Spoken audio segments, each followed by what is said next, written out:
Or is my, okay, because on mine it looks like my face is cut off, but yours too. So, okay. No, I can see your face fully. So, okay. There we go. Cool. There we go. And we're live. So thank you everybody for your patience. Sometimes, unfortunately, members of Congress run a little bit late. Sometimes there's issues signing on to the tech. And I appreciate everybody's grace and forgiveness as we're starting just a few minutes late. Thank you, everybody, for tuning in. My name is Sarah Elfreth. I have the privilege of representing Maryland's 3rd Congressional District in Congress. I've been there for about 90 days, and boy, what a crazy trip it's been so far. We've held a number of town halls in person, virtually, with some special guests. Tonight actually kicks off our virtual town hall. Tomorrow we're doing mobile office hours in Severna Park. On Friday, we're doing mobile office hours in Elkridge. You're going to see 2 more throughout the district, and we're going to keep on rolling between virtual town halls, in-person opportunities to chat. Most importantly, I'm just grateful for everybody leaning in and participating. And we've talked about a whole lot of different issues at our town hall so far. And I'm grateful to have my partner, my friend, my colleague in Congress, Congressman Jamie Raskin from the 6th Congressional, not the 6th, oh gosh, Jamie, I'm sorry. The 7th, nope, not the 7th, the 8th Congressional District of Maryland. Apologies for that. Thank you for joining us. Congressman Raskin is also the ranking member of the Judiciary Committee in Congress.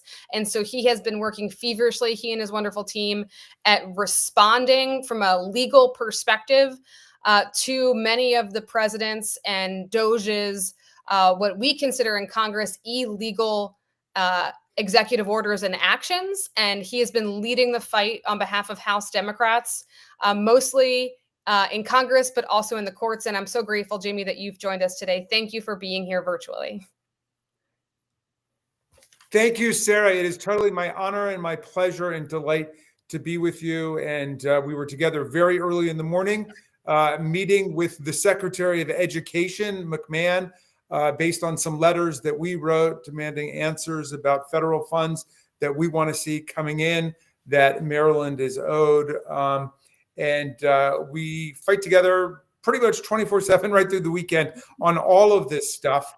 My district has just been hit with more brutal firings and layoffs of people out at NIH, people at FDA, people at HHS. I'm talking about thousands of my constituents who have been the target of this onslaught. So I am the ranking Democrat on the Judiciary Committee, everybody.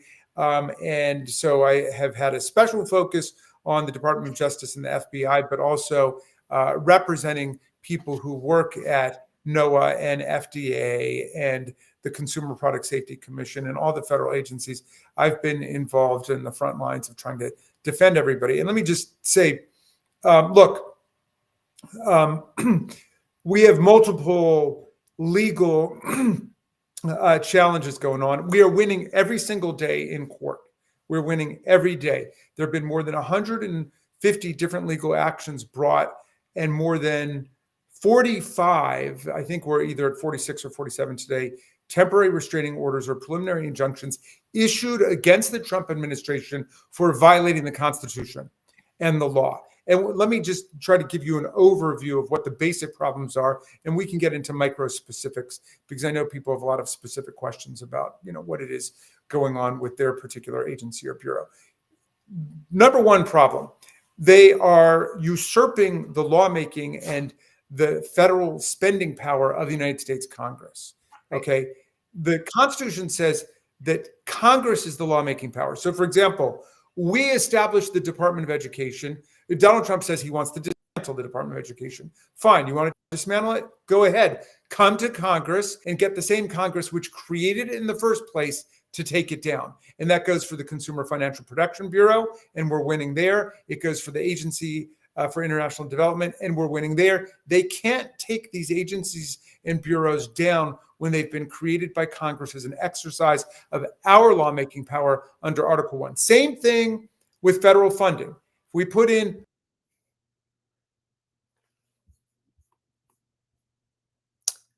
for food, basically for grown by American. Sorry, did you lose me? Yeah, we lost you for just a second, but now you're back. Sorry about that. Basically, I'm just saying is a It's not a budgetary recommendation. It's not a negotiation bargaining chip. If we say that X billion dollars is to be spent for NIH or the Department of Defense, that much money must be spent. And so that accounts for a whole bunch of the other decisions where the Trump administration has essentially impounded the money that we have appropriated, and they've diverted it to other purposes where they've refused to spend it. And we're winning there. Now, beyond those constitutional points, there are civil service requirements for the replacement of federal workers. So, Sarah, we've been fighting a lot on these probationary employees, tens of thousands of people on probation. Now, they're not on probation because they did something wrong. It's not like the criminal justice system probation. It just means they were either just hired or, as in the case of a lot of my constituents, they were promoted. Right. They were getting superior evaluations. So my guest to the State of the Union joint session was a pediatric cancer doctor, a biologist who had done so well as a postdoc that she was promoted to be the chief biologist of the team.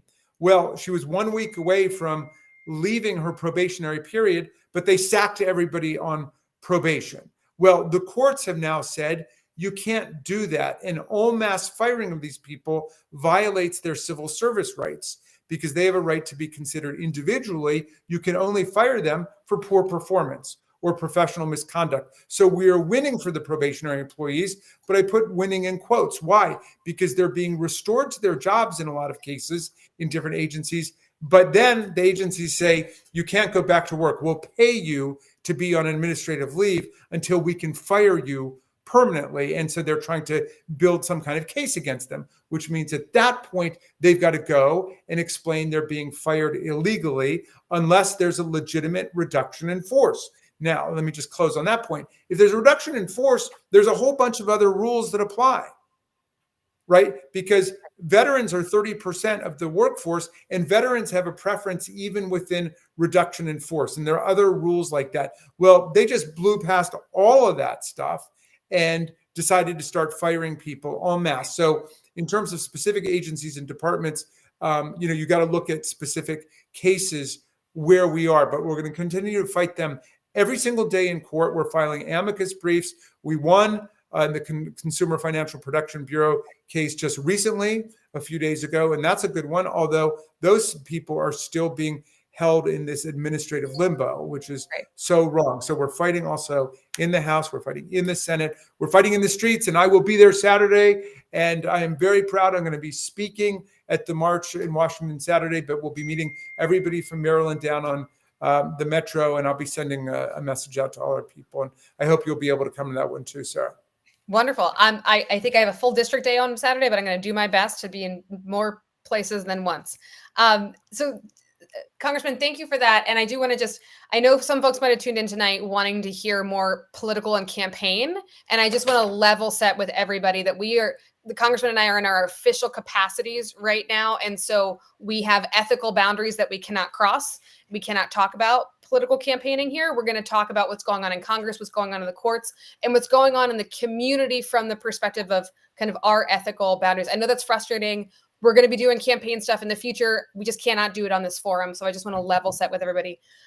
Congressman, I keep wanting to call you Senator because we didn't serve together, but we were both in the Maryland Senate, and that's what I'm used to calling you. But Congressman, you spoke about the probationary employees, and I just want to share with folks some of the stuff that the Maryland delegation in particular are doing, leading the fight in Congress. And so I have a bill called the Protect Our Probationary Employees Act. Very simple bill. It's the first bipartisan response to DOJ. I was able to get 3 Republicans on this bill that says we need consistency and protections across these departments and agencies when a probationary employee is reinstated via the courts or because Elon Musk has made a mistake, which he has admitted to doing in multiple cases, like when he fired the folks in charge of our nuclear security, that we respect as a federal government unilaterally people's service. And so they don't have to restart those probationary clocks from scratch. That, we had one Marylander who was 1 day away from completing his probationary status. If we pass this bill, and I'm doing my damnedest to make sure that I can get Republicans on it and move this bill, we can at least provide some protections. But that's kind of what we're working on right now. And the hand that we are dealt. We're in the minority, which means we can't even hear a bill in committee, let alone bring a bill to the floor without getting some Republican support. Those are the structures and the rules of the House, and the harsh reality of being in the minority. But Congressman, we got a lot of questions in advance, and then we are going to take live questions as well. I'm going to try to mix it up, but let's stick on the federal employee piece of it, because we have so many federal employees. I have 44,000 in my district. I know you have tens of thousands in yours. Michael from Annapolis asked, does Trump really have the absolute authority to end collective bargaining for federal employees by executive order? This is no way. No way. There's a federal law that gives people the right to collective bargaining. And here's the ambiguity, and here's what we're going to be fighting out in court. There's an exception for people who have national security positions. And so that's been defined over the decades very narrowly and appropriately so to people who are in situations where collective bargaining doesn't make any sense. Now, to be clear, collective bargaining in the federal sector is not over wages and benefits. It's not over hiring and firing. It's very narrow. It's for participation in the workplace and to make sure people are being treated fairly. So consistent with that, they've said it applies broadly to the federal workforce because it doesn't really impinge on the prerogatives of the federal management. But for national security, there's an exception. Well, basically, under Donald Trump, the exception just swallowed the rule.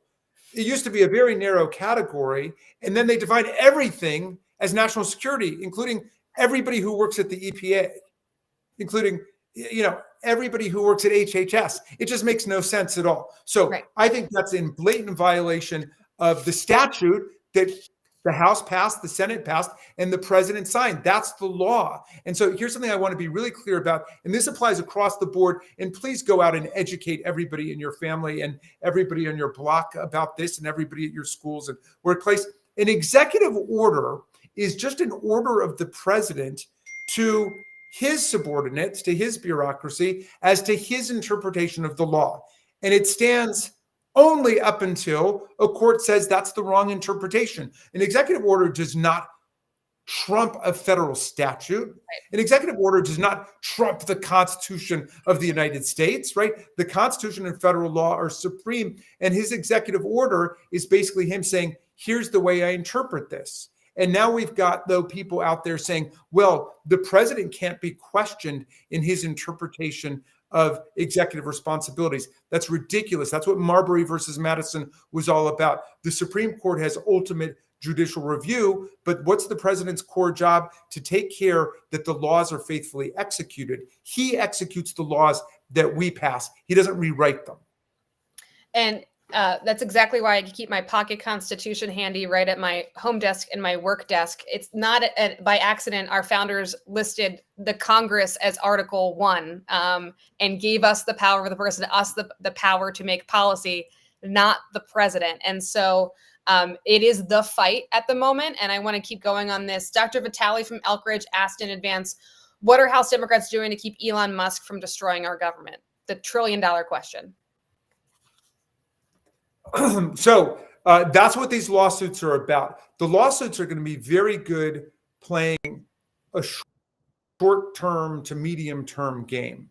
We don't know what's going to happen when they get up to the Supreme Court, although I will tell you that they have really irritated and angered Chief Justice Roberts and a lot of people in the judiciary with their calls to impeach judges simply for ruling against Trump, right? We had a Reagan judge, a Bush judge, an Obama judge, a Biden judge, all striking down their completely unconstitutional birthright citizenship order, purporting to deny birthright citizenship to people whose parents were not themselves U.S. citizens. Well, that's the whole point of the birthright citizenship constitutional provision, the first sentence of the 14th Amendment, right? And so after a century and a half, he decides he's going to totally turn the meaning of that inside out. And we had a Reagan judge who said this was the easiest case he had ever decided in 4 decades on the bench. He said it is a blatantly unconstitutional executive order. That's true for order after order after order. We're getting those kinds of rulings. So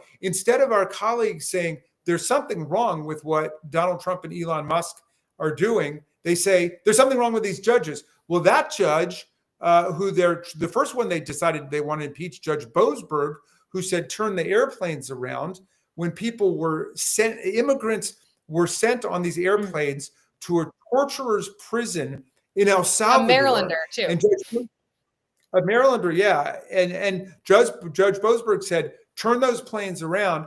He said, one, because you're citing the Alien Enemy Act of 1798, which applies against foreign nationals of enemy foreign powers. And we've not declared war against Venezuela. Again, that's up to Congress, not up to the president, nor has there been a military invasion. So he said that doesn't apply. So all that applies is the Immigration and Naturalization Act. You need to have a due process hearing for those people. Otherwise, you're going to make some mistakes. And guess what kind of mistake they made? As Congresswoman Elsa Frefworth just pointed out, a Marylander, brother of a 5-year-old, okay, who has autism, was picked up. He was picking up his son at school, and then they picked him up and deported him to El Salvador without any hearing at all. And he was lawfully present in the country, married to a U.S. citizen with a citizen child.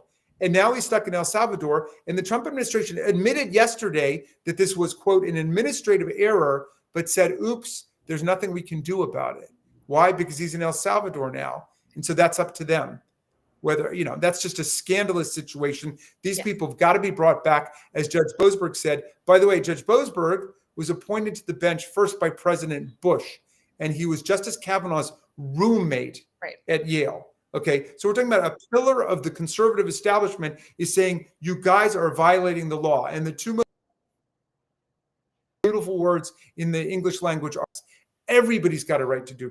Innocent people, guilty people, everybody's got a right to due process before you're flown to a prison in El Salvador. Right.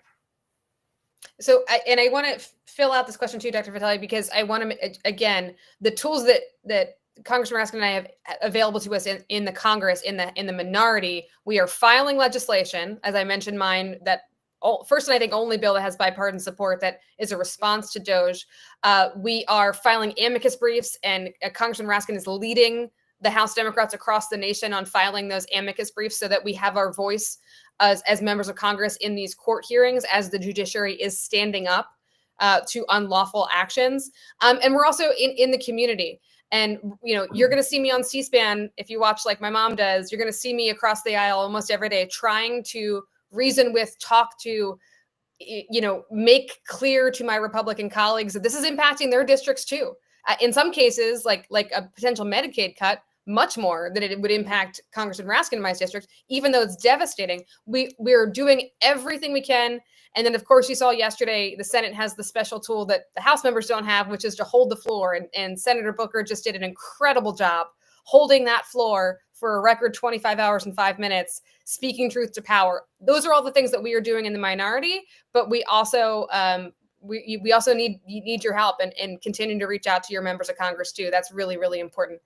Okay, Amy from Annapolis asks, do you think Trump will obey court rulings that go against his efforts to dismantle our democracy? That's a big one. If I can take it. Yeah, I mean, look, so far they have not said we are not going to comply with any order. In fact, Trump has said repeatedly, we will comply with court orders. Now, that's rhetorical. We know I've got a whole bunch of not-for-profit USAID contractors, for example, State Department contractors, who have still not been paid from the final quarter of 2024. And so it's one thing to say rhetorically, yeah, we're going to comply. It's another if they're not actually paying the money. And so that's our job. We are on the phone with these people all the time, demanding that the government actually pay. And that's kind of what Congresswoman Elfreth and I were doing this morning with the Secretary of Education. There are lots of entities in Maryland, public and private, that are owed money under Department of Education obligations that come from congressional appropriations. We want that money released. We want our people to be paid. Now, let me just say on the big question, well, what happens if the Supreme Court, knock on wood, sticks with us on all of these cases, on birthright citizenship and on the civil service rights of the workers and, requiring, no, you can't fire people because you call them a DEI worker, which is not even a category in federal law.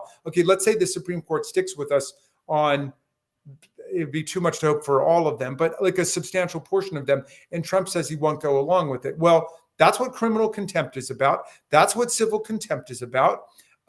There are damage actions that lie against people that refuse to cooperate. But in the final analysis, if we really get to a point where they're not complying on basic stuff, and I will say that every president pretty much who's been in the Supreme Court has lost in the Supreme Court at some point, and everyone has ended up complying ultimately with an order. There's some apocryphal stories about Andrew Jackson, which are really not to the contrary of this.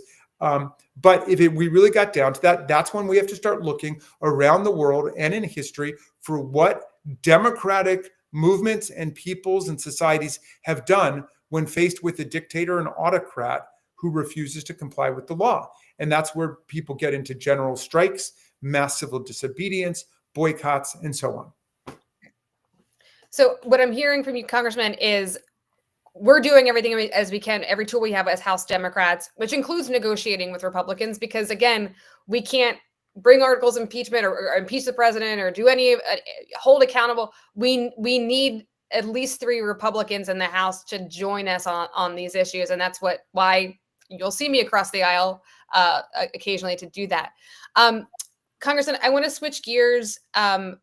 You and I both have a lot of federal employees who were fired, particularly at the drastic 10,000 person cut to HHS we saw this week. Can you just speak to a little bit about what we can do and what maybe even members of the community can do to support our civil servants right now? Well, yes, let's think about both defensive and offensive, right? On defense, we've got to support them in all of this litigation with amicus briefs, with support if they're raising money for their cases.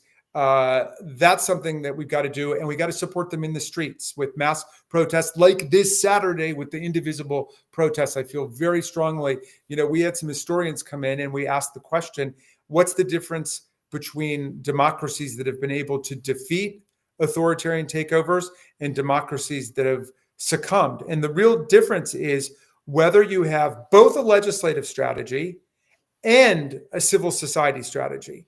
One or the other alone usually loses, but together they win 2/3 of the time. It's not a guarantee, but if we have a strong legislative strategy and the political leadership engaged, and we have a mobilized civil society to stand up, we've got a very good chance of defeating this. So on the offensive side, people have got to be thinking about elections, because there's always another election coming in America. And we saw some very good results from my standpoint yesterday, but we got to be thinking about the elections, and then thinking about making the legislative changes as soon as we can to prevent any further attacks on the rights of the civil service workers. But meantime, our best bet is get them reinstated through litigation and public action.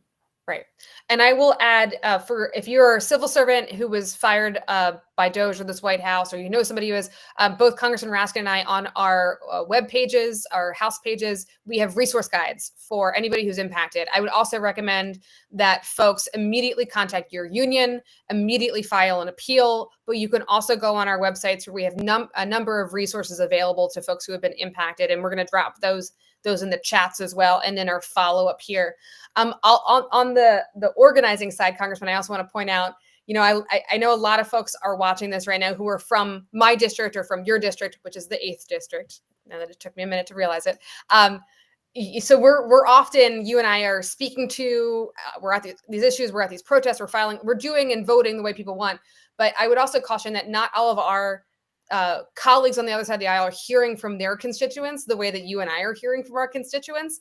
And so I'd recommend to folks, if you have a loved one or a family or a friend who lives in a district that does not look like ours and is represented by somebody who does not vote like the congressman and I vote, I would recommend that you call those folks up, call those cousins, brothers, family members up, friends up, and ask them to engage, ask them to voice their opinions too. I think that's really, really important, that it's not just Marylanders who are calling, engaging. It's across this country. We're going to, if we see that true engagement, I think we are going to change some hearts and minds where we need it to.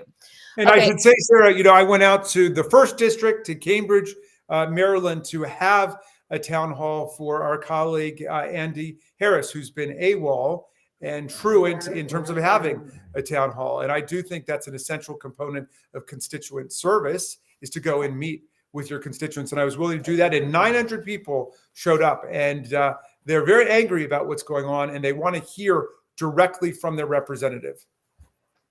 Couldn't agree with you more. And on the civil servants piece, we know that these cuts are impacting our districts disproportionately because we have so many civil servants in the DMV area. But it's important to remember that 85% of the federal workforce actually works outside of the DMV. And we're already seeing, de facto cuts to services like longer wait times at Social Security and the inability for our veterans to get an appointment. You don't have to cut benefits to cut services, and we're experiencing that in real time. And that's exactly why you're going to see Jamie and I speaking about civil servants the way that we do, because we're seeing it in our districts. The whole country is about to see it pretty soon, unfortunately. Okay, I want to ask one of your constituents, Shauna from Rockville, asks, how will the other 2 equal branches of government push back against executive overreach to prevent the full autocratic takeover of our government? Ooh.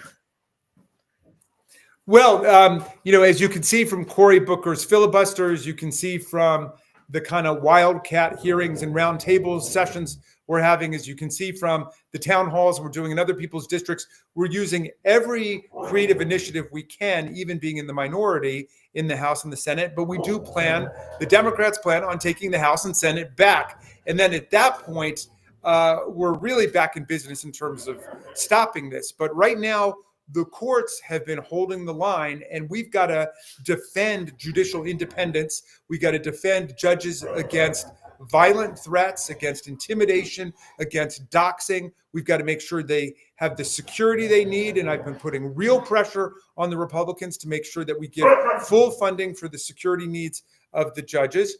And we just have to hold the line for them until we can get back into power.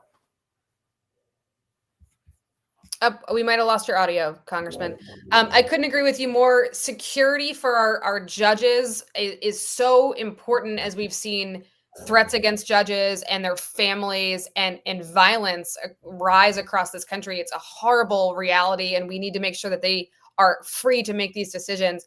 Now, folks might know that, and again, folks asking us to impeach people, we can't do that in the minority. We would need support of our colleagues to do that. And I know that's frustrating. I'm frustrated every day. I drive to DC and I'm in the minority, and I'm working hard to change that, but that's the reality of the situation.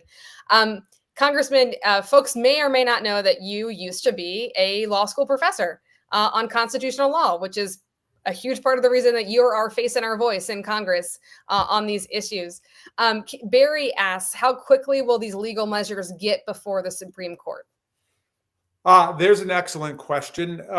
Well, first of all, because we're winning in them, and we've gotten temporary restraining orders leading to preliminary injunctions in a number of them, time is on our side. But I believe that, there have been a few already that have gone all the way up. One was the $2.1 billion for AID, where we won on that. Donald Trump does not have the power to impound or redirect or divert money that's been congressionally appropriated and programmed for particular purposes. That money has got to be spent. So that's, an important win for us. They also sided with the director of the Office of Special Counsel, who they tried to sack. And so the Supreme Court there rejected the idea that, Donald Trump controlled his job against statute. So we've won on several of those. So some have already gone up. They will continue to go up, really according to the discretion of the court over the next several months. One where I think they are set up to make their best argument, because they've been laying this out for decades, the way they did on Roe versus Wade and the Dobbs decision. They want to win on the question that Trump has the right to fire the Democratic members of different agencies. So for today, for example, I was with the 2 Democratic members of the Federal Trade Commission, both of whom were just sacked by Donald Trump. And so they're making this unitary executive argument that the president has unilateral military style control over everything in the executive branch, including multi-member federal agencies and commissions like the Federal Election Commission, the Federal Trade Commission, Securities and Exchange Commission. Now, that would require the court to overturn a result that it had adopted in 1935, Humphrey's Executor, where the court said it's fine for Congress to set it up like this to make sure the commissions and agencies are bipartisan, that they go between administrations and they're not just a plaything of a particular party or president. The right wing has been just avid on this point for decades now, and that's the one they really want to get up there. So I don't know what's going to happen in that one, but on pretty much everything else, I'm feeling pretty good about what's happening in our ability to defend the civil service, defend First Amendment rights. I mean, we haven't talked about the First Amendment, Sarah, but it's just outrageous, the stuff that's going on. I mean, Donald Trump, first of all, is trying to ban words. So Associated Press got kicked out of the White House because they called the Gulf of Mexico, right? I heard from my constituents who are in the military over in Germany today, where they're purging all of these books from the school libraries for the kids of military families. They say, we're over here defending American freedom and American security, and they're censoring The Handmaid's Tale. They're taking 1984 out of the school library. Anything that mentions the word lesbian or gay is just gone. You know, so this is just an outrageous turn of events. So I hope that Chief Justice Roberts and Amy Coney Barrett, who's been a very pleasant surprise so far during this awful period, I hope that they're able to hang tough with the liberals on the court. But right now, we start with 4 hardcore conservatives against us on almost everything. Yeah. Well, Congressman, I know that you have to run in just a minute. It's such a thrill to be your partner in Congress, and Team Maryland, folks, truly is Team Maryland. Like Jamie said, we spent the first part of our morning with Secretary McMahon, talking to her about our deep concerns around the dismantling of the Department of Education, the need to ensure that the Office of Civil Rights, that protects the most vulnerable kids in our country, can continue to do its work. We are fighting to restore the $400 million that she cut from Maryland schools just on Monday. We're working hard, every tool at our disposal. We're working hard on. Congressman, I want to give you the ability to give the last word. I'm going to close out after you have to leave, but please, thank you for being here, and any last words for the crowd. Well, look, I want to thank you, Sarah, for being so devoted. I'm sorry your first term in Congress is consumed with this. Then again, my first term in Congress was with the Trump in the first administration. So this is trial by fire. If you can make it through this, you can make it through anything. And to all my friends out there and all of Sarah's wonderful constituents, thank you for hanging tough.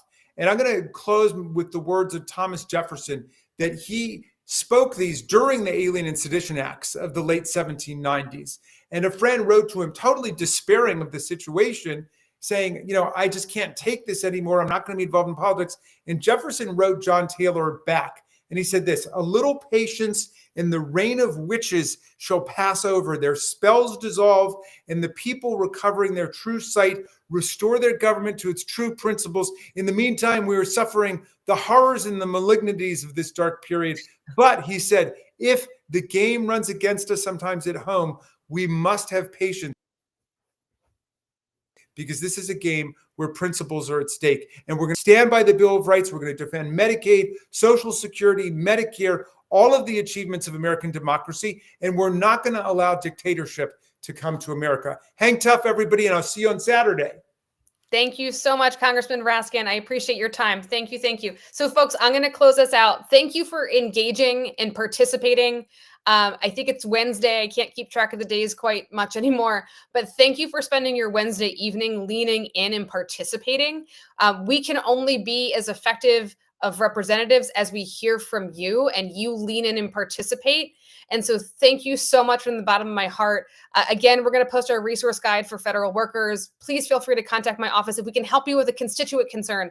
That is what we are here for. I will also see you in the district. We have 4 upcoming mobile town halls across the district. We'll have more as soon as I find more weeknights that we can free up from congressional work. I'm going to end just as Jamie ended with some degree of optimism, because there were some good wins yesterday that I want to focus on. Senator Booker holding that floor for a record amount of time in protest. What we saw in Wisconsin, what we even saw in the House yesterday, we were able to get Republican colleagues to join us on a procedural measure to allow new moms and dads in Congress to vote remotely. We need to focus on these wins. And as another great American, I know Congressman Raskin quoted Thomas Paine. Martin Luther King Jr. used to say that the arc of the moral universe is long, but it bends towards justice. I will add that that arc does not bend by itself. It requires every single American to help it bend and continue to lean in. So thank you for being here. Thank you for participating. And I hope to see you in Congress, in DC, or in the district soon. Thank you very, very much.